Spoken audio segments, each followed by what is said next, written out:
Hey there everybody, I'm Melissa from Meditative Astrology. Today we're going to walk through the astrology of July 12th through 18th. And do we have a ton of aspects that are going on this week? Jupiter in the sign of Leo is aspecting all of the outer planets all at one time at the end of the week. Before that, we have a new moon in the sign of Cancer, Venus is squaring Uranus, we have Mercury Cazimi starting out the week, we have a ton. So we're going to get through all of that. Before we do, if you haven't already, go ahead and take a moment to subscribe to the channel. That way you don't miss anything we have going on here. These weekly videos, they come out every Saturday morning, so you can have them ahead of the upcoming week to walk through. And then Sunday nights, 8:30 p.m. Eastern Time, we host a live astrologically guided meditation right here on YouTube. Really, the goal of that is to take the astrology, take your contemplations from the weekly video, and bring it into that quiet, contemplative, meditative space where you can really lean into the energies, lean into the astrology, and create personal conversations and relationships with the astrology, with the energy, and really think about and lean into where you may be seeing it within your own life. When you come back to that space repeatedly, there's relationships that begin to build. There's conversations that happen there, and it really brings it down, the astrology, to a personal level, makes it much more meaningful and makes it feel much more obtainable. If you find us on social media, Facebook and Instagram, that's where miscellaneous announcements and posts and things like that are shared. Sometimes there's changes to the meditation schedule.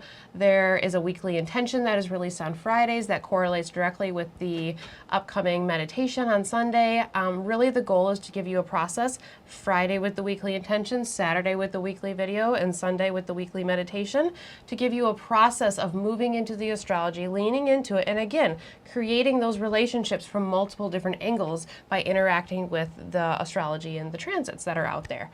The transits are above all of us, yes, but we all have different lives, different circumstances, different birth charts, different perspectives, different karma, right? We are all different people walking different paths. So while the transits are the same above all of us, the planets are in the same placements, they're interacting with all of us in a different way. So when we bring it to that personal level, it really feels more meaningful, and it feels like there is a deeper connection there. So that's the long-winded way to say let's connect on all of the things, Facebook, Instagram, YouTube, and walk this astrological journey together. Okay, let's get right into this week here. We're going to go ahead and start out on Sunday, where we have that Mercury Cazimi in the sign of Cancer. This comes through just before 9:30 p.m. Eastern Time, and Cazimis are the moments where a planet comes into contact with the sun. It's a planetary conjunction with the sun. So Mercury comes into a conjunction with the sun on this day, is what a Mercury Cazimi means.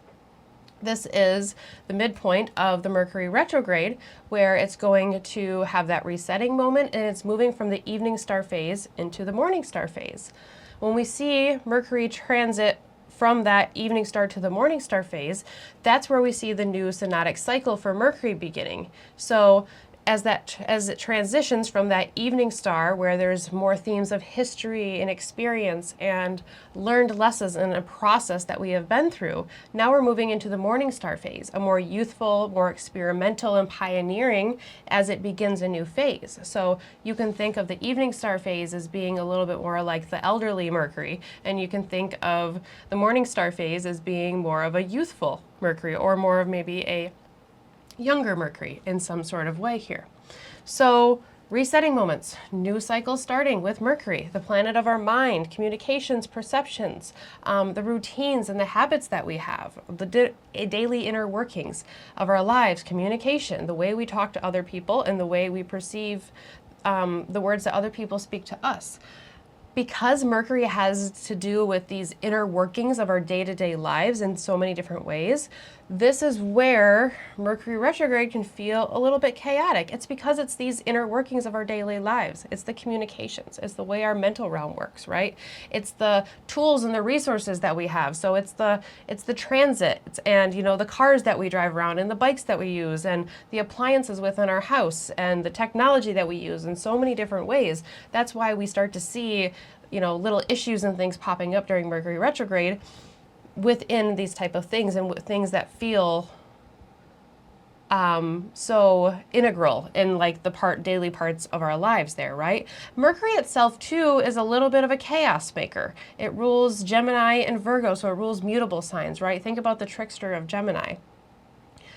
So there's a little bit of that chaoticness just within Mercury within itself. So that's just a little bit of Mercury retrograde thoughts that I've been having here recently here. So new cycle starting for Mercury here in the sign of Cancer. So the Cancer areas of our life, so look at the house where you find Cancer, look at the themes where you find themes of Cancer, so the lunar themes coming through here.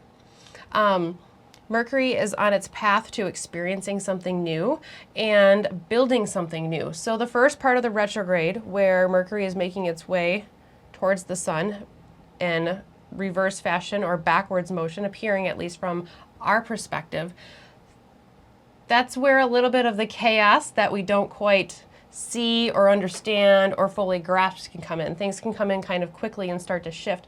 That's the part of the cycle where the old cycle begins to start to break down in order to come into a cycle of something new here, right? So as we come from the beginning of the retrograde point to the Mercury Cazimi in the retrograde fashion, things are starting to shift, but it might feel like things are loosening, right? Bows start to become untied. Threads start to come a little bit loose.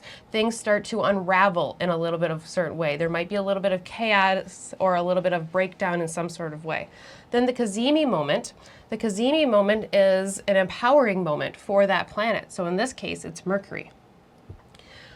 Once it comes into contact with the sun, it's like what Mercury has to say now has a loudspeaker, or there's a microphone, or there's a magnifying glass on top of whatever the message is, whatever the lesson, whatever the shift, whatever the change is. It becomes louder for better or for worse here. Mercury moves across that Cazimi moment, and it continues in retrograde fashion to move away from the sun, but it's now moving towards that morning star phase. So as things are unraveling, we start to get to a point where we can start to create something new. We can start to experience a new path in some sort of way, a new experience or a new level of the experience or a new understanding or a new perspective. This is the space that we're finding ourselves between here with the Mercury Cazimi. The spaces just on either side of the Cazimi, about 10 to 15 degrees, with Mercury being on either side of the sun. Mercury is considered to be what is called under the beams of the sun. So it is said that when a planet is under the beams of the sun, you cannot see it in the sky, and it's almost as if it's weakened or overpowered by the sun. The Cazimi moment is that empowering moment where there's more clarity, there's more understanding. I can now see a little bit of a bigger picture here in some sort of way. So if the retrograde fashion coming towards the conjunction is under the beams of the sun or weakened and we're not really able to see, things are might be coming apart in some sort of way, and we don't really know what direction it's going, or we don't really see the clear path to get through.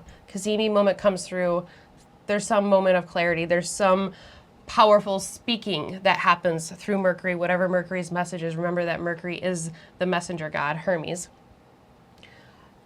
We might start to see a little bit of clarity. We might just see a little bit of a pathway to move towards form, to move towards the next level. Okay, this might be the direction that we are going.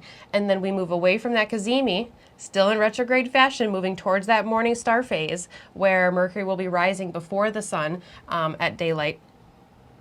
And there's still that path of moving forward, moving into something new, but not quite sure exactly the direction that it goes, right? Not exactly fully sure where it's going to take us. But it's a pathway towards form. It's a pathway towards the direction of showing us which way we're going. So that enlightening moment really speaks loudly to whatever it is that Mercury in the sign of Cancer is doing within our chart and within our lives. This idea of a place where new forms might start to come into space is a theme that we have throughout this week. So this is echoed here in this transit as well as some of the other transits that we have going on this week. Since Mercury is retrograde in the sign of Cancer, some of the communications and the thought processes, they might be around emotional support. They might be around security, our roots and our origin, our memory body, or our physical body, the conditionings that we all have within us, whether we're conscious of them or not, and levels of safety. I think about the nervous system regulation here. I think about Mercury being the planet of the mind and the perception, being in the emotional place. I think about the nervous system when I think about or regulating the nervous system, when I think about a mental awareness of the emotions and the impact that emotional systems and support systems, either their presence or lack thereof, affect us. So some of these things might be coming through here during the Mercury Cazimi moment on Sunday here. Again, that comes through in the evening just before 9:30 p.m. Eastern time. So watch for messages, watch for insights, watch for little clues and little glimpses and glimmers of things that are shifting within your life in some sort of way. So there we are on Sunday. And then we're going to go ahead and move forward here into Monday, July 13th. The moon's going to be in the sign of Cancer, and Venus in the sign of Leo is making a square to Uranus in the sign of Gemini. So again, we're looking at Mercury sign here, so it's amplifying mercurial things that we have going on here. Now, Venus squaring Uranus, anything with Uranus can be exciting shifts. There can be a lot of moving energy. This can almost be anxious yet resourceful energy. So, there could be a little bit of anxiousness and a little bit of unsureness that could be surrounding this Mercury retrograde cycle, just because of that. Think about that, like overpowering of the sun with Mercury in that emotional watery space of the moon. That has all those lunar themes to it.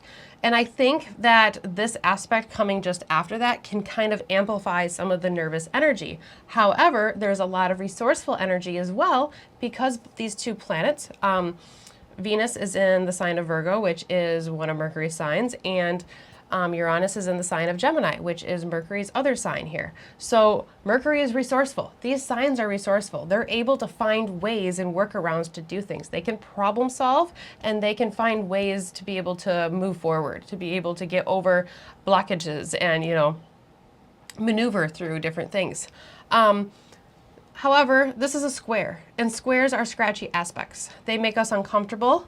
They make us just uncomfortable enough to maybe make us want to move. They're of the nature of Mars, right? So think of the separation and the action and the movement principles that we associate with the planet Mars here. There could be many details that are coming in through Mercury sign. Uranus in the sign of Gemini is very curious and brings in lots of different information, where it can almost be like information overload, and then you're like overstimulated and you have too many thoughts that are going through your head here. There could be lots of details that are coming through with this interaction coming through Mercury signs, and Mercury just coming off of that Cazimi space as well. So that enlightened moment for Mercury, right? That aha moment coming through, just as the square is coming through Mercury's signs here. Venus in the sign of Virgo wants precision. It wants to be able to perfect a craft or a process, right? Organizing details, preparing for what's to come, making sure that we have the resources that we need to be able to move into the dark half of the year that is coming in the sign of Libra. In the northern hemisphere, you can think about moving towards the harvest season, and am I going to have enough to get through the winter? Things like that. So these are some of the things that that Venus in the sign of Virgo wants to bring in. However, Uranus in the sign of Gemini brings in a multiplicity that could overwhelm the debilitated Venus in the sign of Virgo. Check out last week's video where we talked about Venus entering the sign of Virgo, and we talked a little bit about dignity and the debility that Venus finds, the difficulties as well as the positive things that we can find with Venus in the sign of Virgo. Remember that there are positive and negative things for every planet in every single sign. So when Venus is in the sign of Virgo, flow has shifted, right? Venus likes to flow. Virgo might be a little bit more rigid about some things, even though it's a mutable sign that is ushering in the fall season in the northern hemisphere here. Themes of purification and innocence on so many levels come through with Venus in the sign of Virgo. So, wanting to take details and being able to put them into a form, and wanting to be able to organize things, and preparing and being able to be precise with things. These are not necessarily conducive with Uranus in the sign of Gemini interacting and saying, hey, here's this, here's this, here's this. Venus and Virgo might just kind of be like, give me a minute to let me work through the things that I already have here. that could be some of the tensions of what Venus and Uranus has to say. It's like, you're overstimulating me a little bit mentally, Uranus in the sign of Gemini, and it's affecting me physically, right? Like it's taking away my physical peace in some sort of way. That could be our physical, tangible body. That could be things that are in our physical, tangible environment. So that's thinking about Venus and Virgo being an earth sign here. So some of the questions and things that I'm thinking about with this aspect is things like, what information may be coming in that disrupts the status quo of flow, balance, and ease, right? Remember that Venus likes to bring in the principle of enjoyment, ease, balance, harmony, just the overall joy and enjoyment principles and spaces within our lives. So where is new information coming in? Again, think about that Mercury Cazimi that comes through the day before. Uranus can often bring in, you know, very shocking, sudden, sometimes enlightening, sometimes liberating information, but it can also have us feeling like there's some nervous, like we have to be able to move in a different direction, but we're not quite able to move that different direction. So there can be a little bit of like information paralysis that could come through here in this transit in some sort of way. These are both mutable signs. So, you know, they are signs, Gemini and Virgo, that are the signs that get ready to hand off to new seasons. So Virgo is the sign that comes before the sign of Libra that brings us into the fall season. Gemini is the mutable sign and the last sign of spring before we move into the summer season, moving into the sign of Cancer. Again, northern hemisphere perspective, but we can look at this as the solar story starting in the sign of Aries and moving its way around. When we live in the northern hemisphere, we just happen to have that privilege of experiencing it environmentally, as well as symbolically and figuratively as well. So since these are mutable signs that are getting ready to hand off the change of seasons, this may be initiating a change whether we want it or not, right? It's like, I need to be able to move in a different way. So that scratchy aspect of Mars that makes us uncomfortable enough, like, I need to be able to bring joy to my own space without being overwhelmed by other conversations, other thoughts and opinions and ideas. I need to be able to take what I have and be able to, you know, maybe be content with that. Or I need to integrate what I have here because there's other information that's coming in and I need to be able to find a space to be able to compartmentalize that or be able to integrate that. These are some of the things that could be coming up here. Uranus is also in the superior position, so it's like Uranus is calling the shots or speaking a little bit louder. So that multiplicity principle and the lots of information coming in here is kind of overloading in that way as well.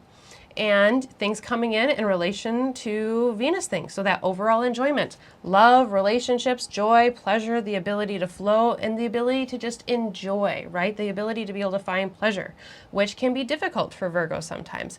And Venus also just coming off that South Node conjunction, which again, we talked about in last week's video. You know, there's the theme of releasing what has already served its purpose or no longer serves us anymore here. Both with that South Node conjunction as well as a square to Uranus. What is not allowing me to find mental peace? What is the mental clutter here that is coming in that I need to deal with in some sort of way or find ways to process or ways to compartmentalize or integrate it in some sort of way? These are some of the things that we can be thinking about here. Where can you give yourself a little bit of grace for your efforts, even if they are not perfect? Virgo can be so hard on itself, right? It can be so critical. Like things have to be exactly the right way because that's the only way we can move forward perfectly. Well, most things aren't perfect, right? Most things have a little bit of messiness. And when we are exploring the sign of Virgo, it's like, where can we accept that little bit of that messy side or the part of us that is not all put together at the same, at the same time all the time? How can we give ourselves a little bit of grace for that? Where can you bring in details but not feel overwhelmed by them? That is another question we can ask ourselves. Where can you find a way to handle specific situations a little bit differently? Again, Gemini has a lot to do with our mental processes. Where can you bring in details but not feel overwhelmed by them, right? Uranus can be shocking, surprising, but also liberating and releasing. So some chains can be broken, specifically within the mental realm of Gemini. Look at where the Gemini house falls within your chart. Look where Venus where the Virgo house falls within your chart, and the interactions that are talking there. So there we are on Monday. Then if we go ahead and move forward into Tuesday, July 14th, aspects just keep rolling. We do have a couple days where there's a little bit of a break, but here we have the new moon coming through in the sign of Cancer at 21 degrees 59 minutes, and this comes through just before 6 a.m. Eastern time.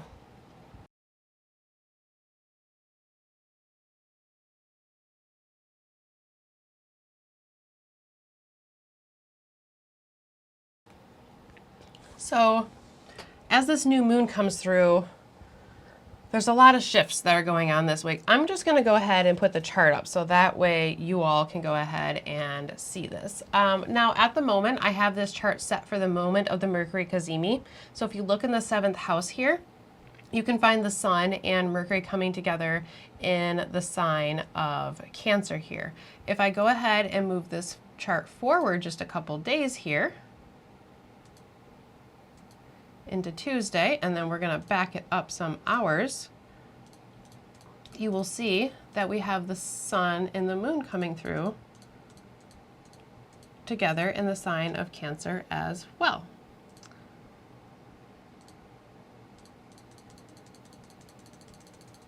I'm just going to move this forward to where they get closer to each other without passing by. Okay, so here we are. Right about 5:45 a.m. Eastern time. Times are always Eastern here.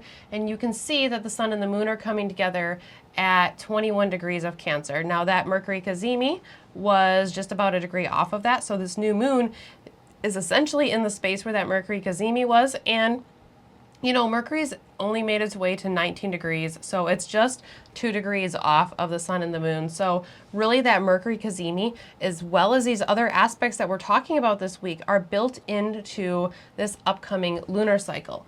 I want us to pay attention here quickly to the planets that we have right about 4 degrees at the time of this, which are the outer planets.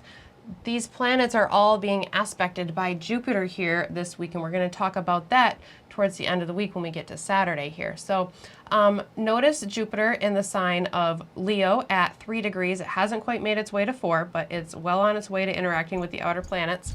That's in the 2nd house of this chart. If you look into the 12th house of this chart, you will see Uranus at 4 degrees of Gemini.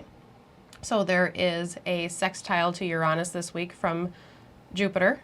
If you take a look at the sign of Aries in this chart, which is in the 10th house, you will see that there is a trine between Jupiter and Neptune forming here in this chart.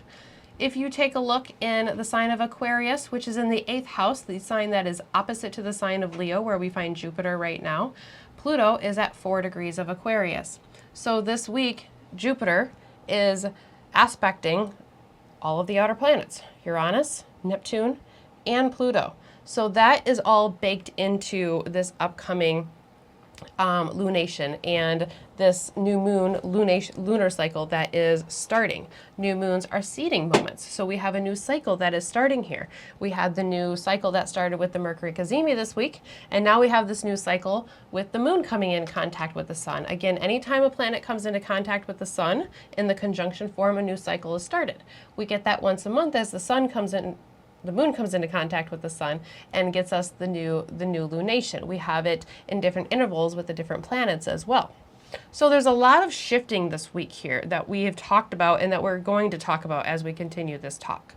There's a lot of these perfecting aspects that have been going on for a while in various ways because these outer planets, they move awfully slow.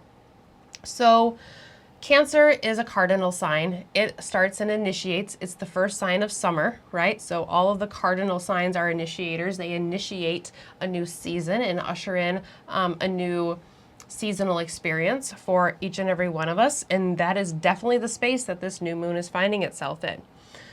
It's like, so within this, so when I'm thinking about this new moon specifically, yes, you can have new beginnings and seeding moments in the Cancer area, as well as the Cancer lunar topics within our lives that we've already mentioned. But I also think about, with all of this change and shifting that's being initiated here, And the new moon being in a cardinal sign and these aspects that are going on, that cardinal sign where the new moon is the space of the moon. So we have the moon home within its own sign, right? The sign of Cancer. So these lunar themes may be amplified a little bit within the shifts and the changes that are going on. So how can we initiate change and shifts while still providing a caring, nurturing space? That's Cancer, right?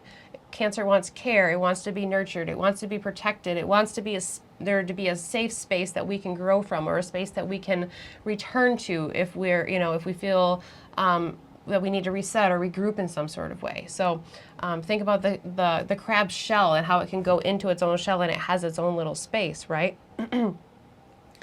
So how can we move and initiate change, move into new space, but still have that providing, caring, nurturing space? How can we honor our own limits and our own boundaries and our own necessities and not be pushed too far? A lot of these aspects can be very overstimulating.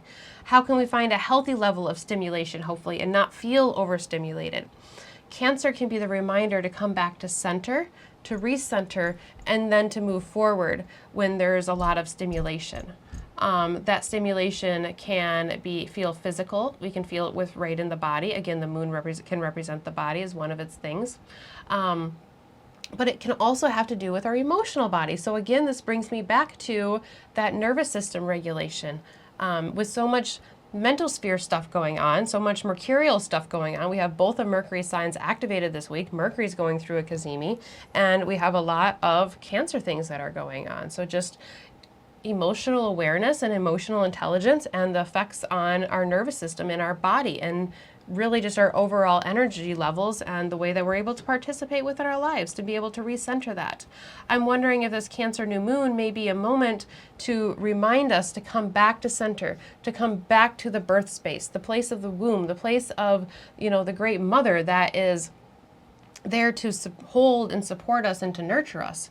I also think about how Jupiter has just exited the sign of Cancer where it's been for the last year and moved into the sign of Leo. So many of us have had some very deep lessons around Cancer themes, around the Cancer house within our chart. So the new moon just after that, the Mercury Cazimi, in that last decan of Cancer, which Jupiter has just recently found itself departed from, it's almost like, okay, how do you take what you've learned? How do you take the lessons of care? How do you take the lessons of this space and then move forward with it?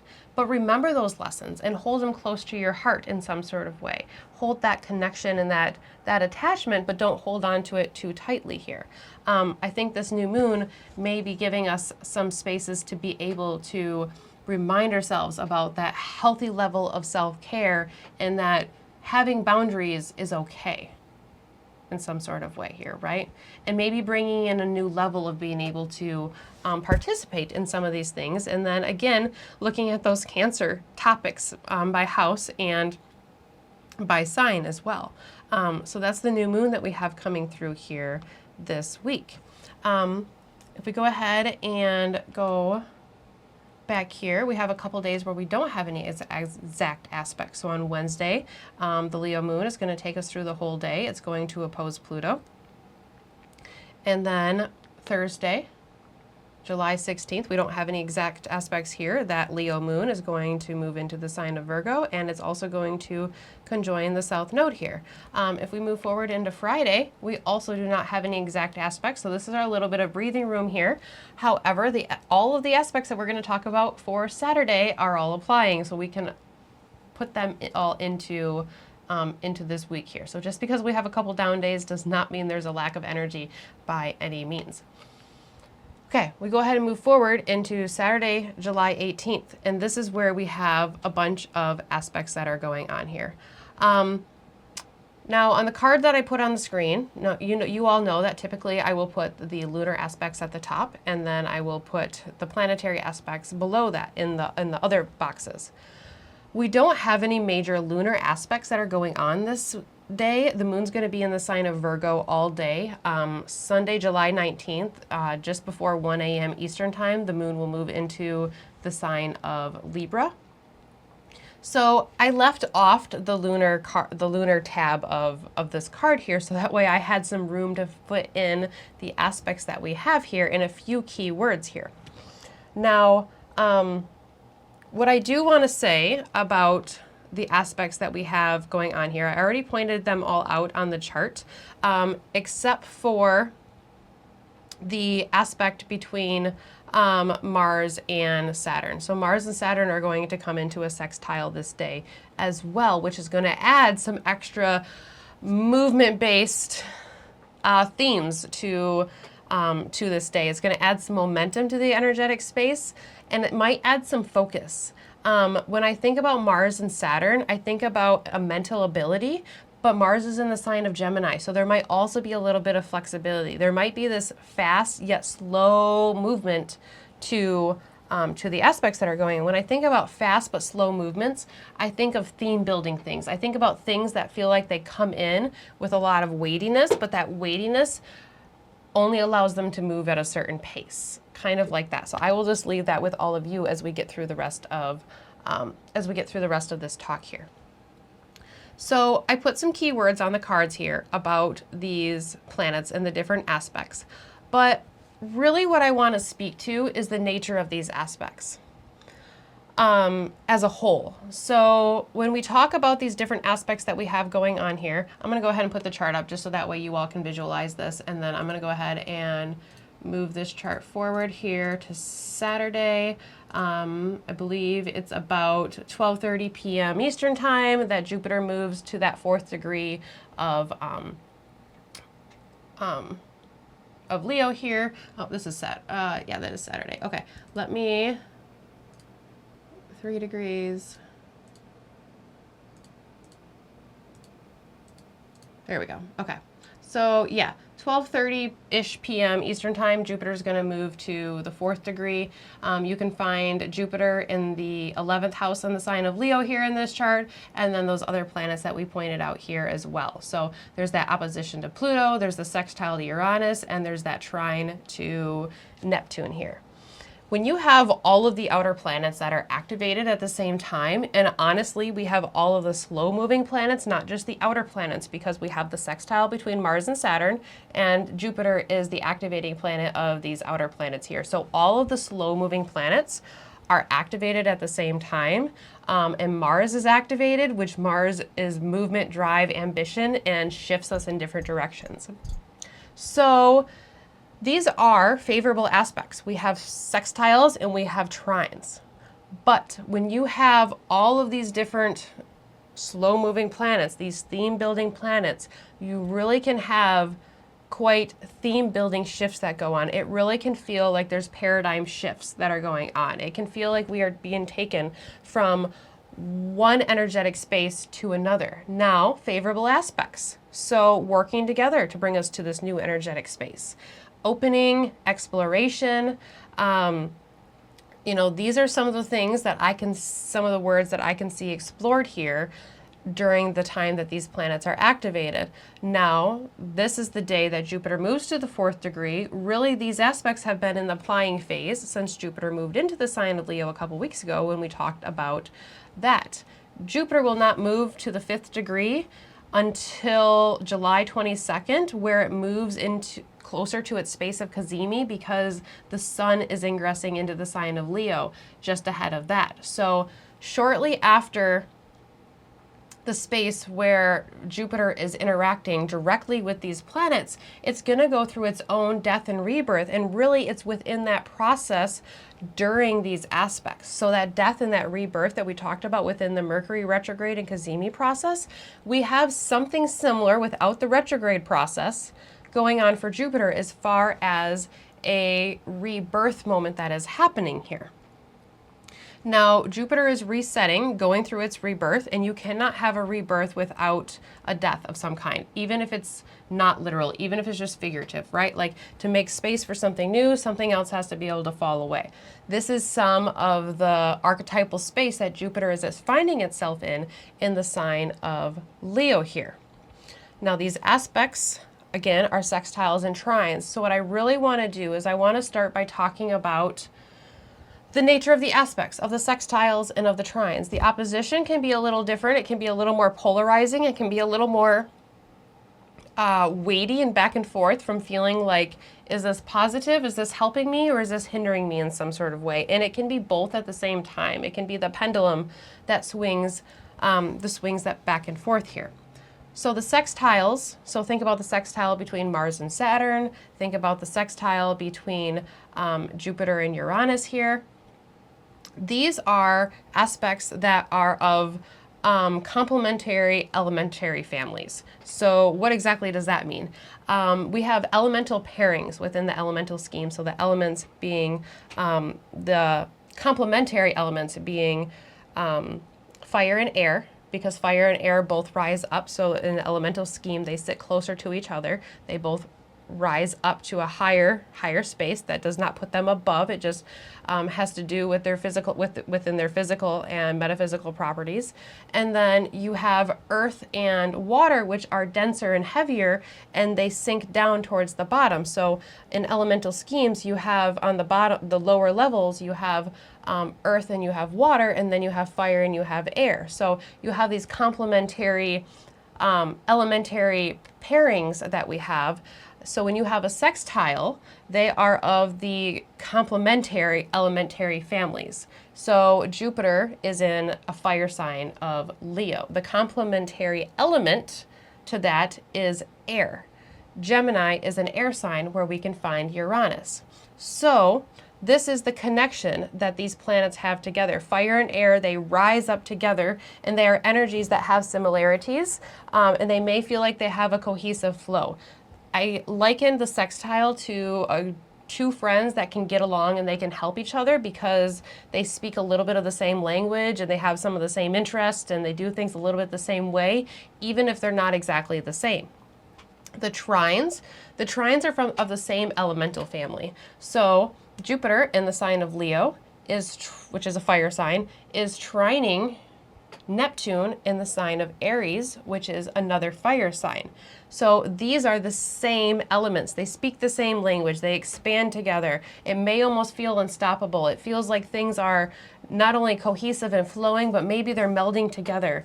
If the sextile are friends that get along, then the trine may be members of the same family that understand each other and know each other's inner workings, and the family member that can finish your sentences and things like that. So there's an even deeper connection to the trines. But these are both flowing aspects, the trines and the sextiles, of things working together, things melding together. Now, typically that brings in positive experiences, but not always.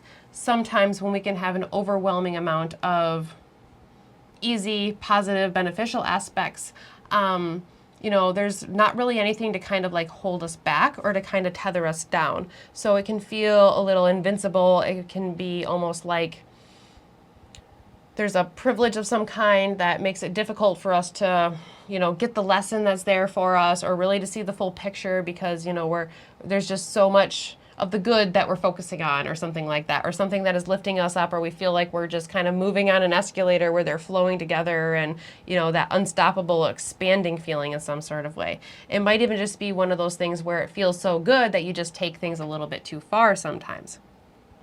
Now, Jupiter, the activating planet of all of these aspects, is the planet of learning, understanding, knowledge.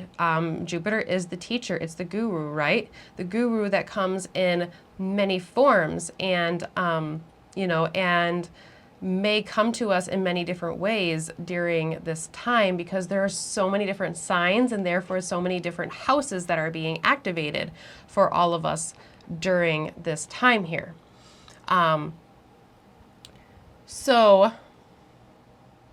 I think for the purpose of this talk, it feels like it's most beneficial to talk about the nature of these aspects coming together. The activating planet is Jupiter. So the activation of these other planets is understandings, new knowledge, new information coming in.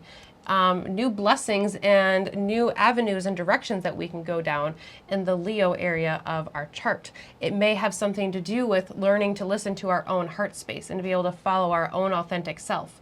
It may have something to do with realizing, spaces where we need to allow other people to be able to allow their light to shine while our light shines too, and not to outshine other people too much of the time, right?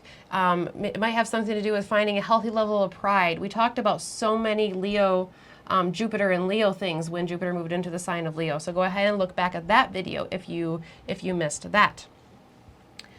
Now, with that being said, I have some keywords and some short things that I want to talk about with these planets. I'm being a little more vague with the planetary aspects in this video because, well, you know, quite frankly, I don't want to overwhelm.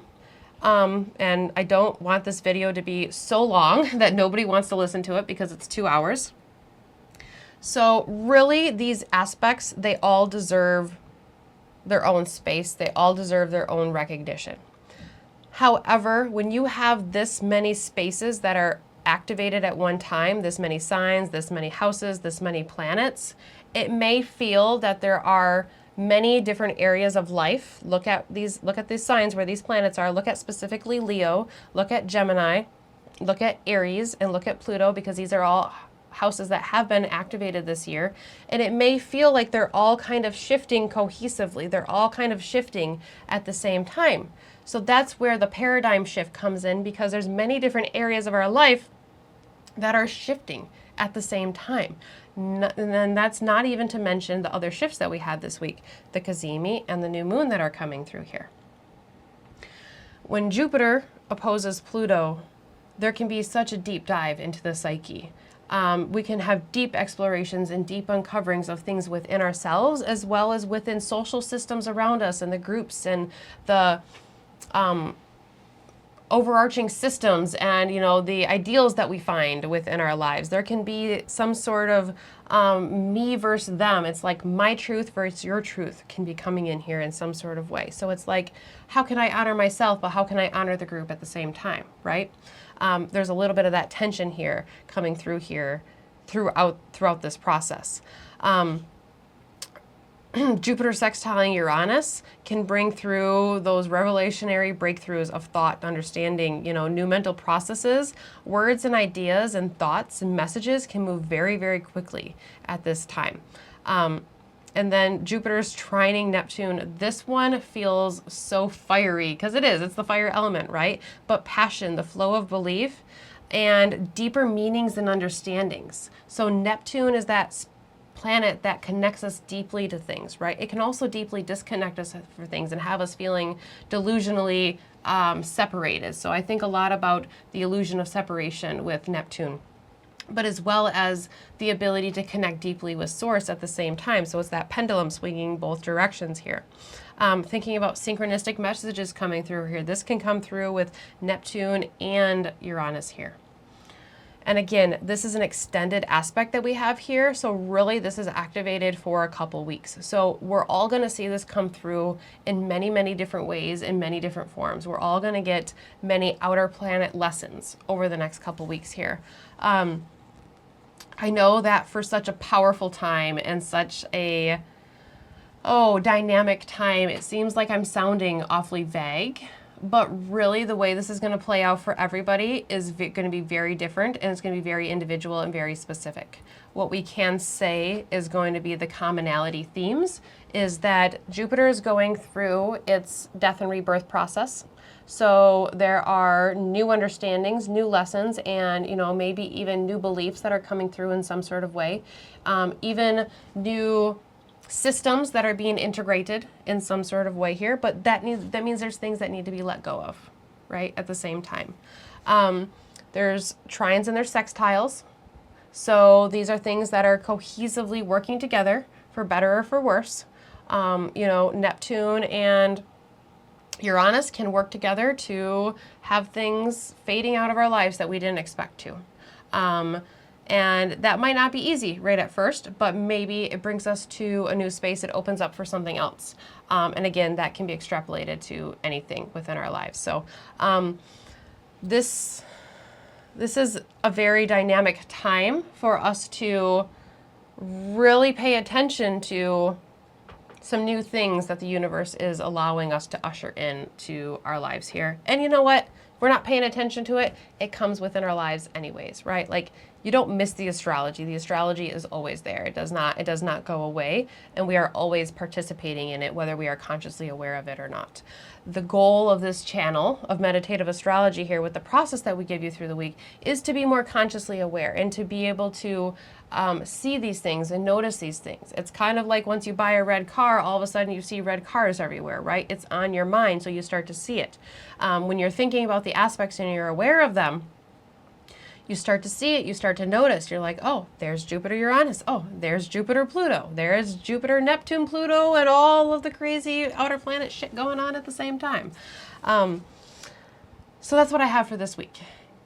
There's a lot of dynamic energy. There's a lot of emotional and a lot of mental energy going on at the same time here. And then we have this stimulating moment from Jupiter in a fire sign. So really, I mean, we have all of the elements that are activated. We have many, many different houses that are activated this week. So allowing ourselves space to have emotional, mental clarity as well as grounding, I think is going to be really important here for all of us this week. Those are things that we can all focus on every week, of course, but I think those will be especially helpful. So thinking things through, taking our time and not getting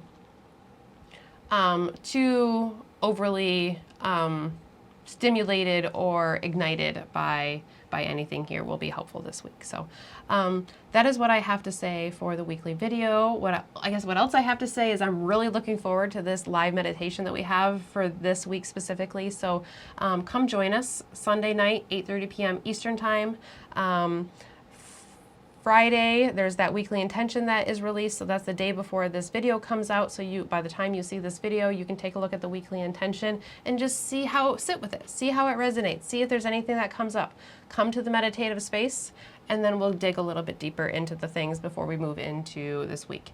And we will be moving into that Mercury Cazimi space as we are closing out our meditation circle as well. So it's a very powerful space that we're going to be in during this meditation this week. So I'm looking forward to seeing you all there, and I will see you back here next Saturday for next week's video. Take care, have a good week, and thank you for being here. Bye, everybody.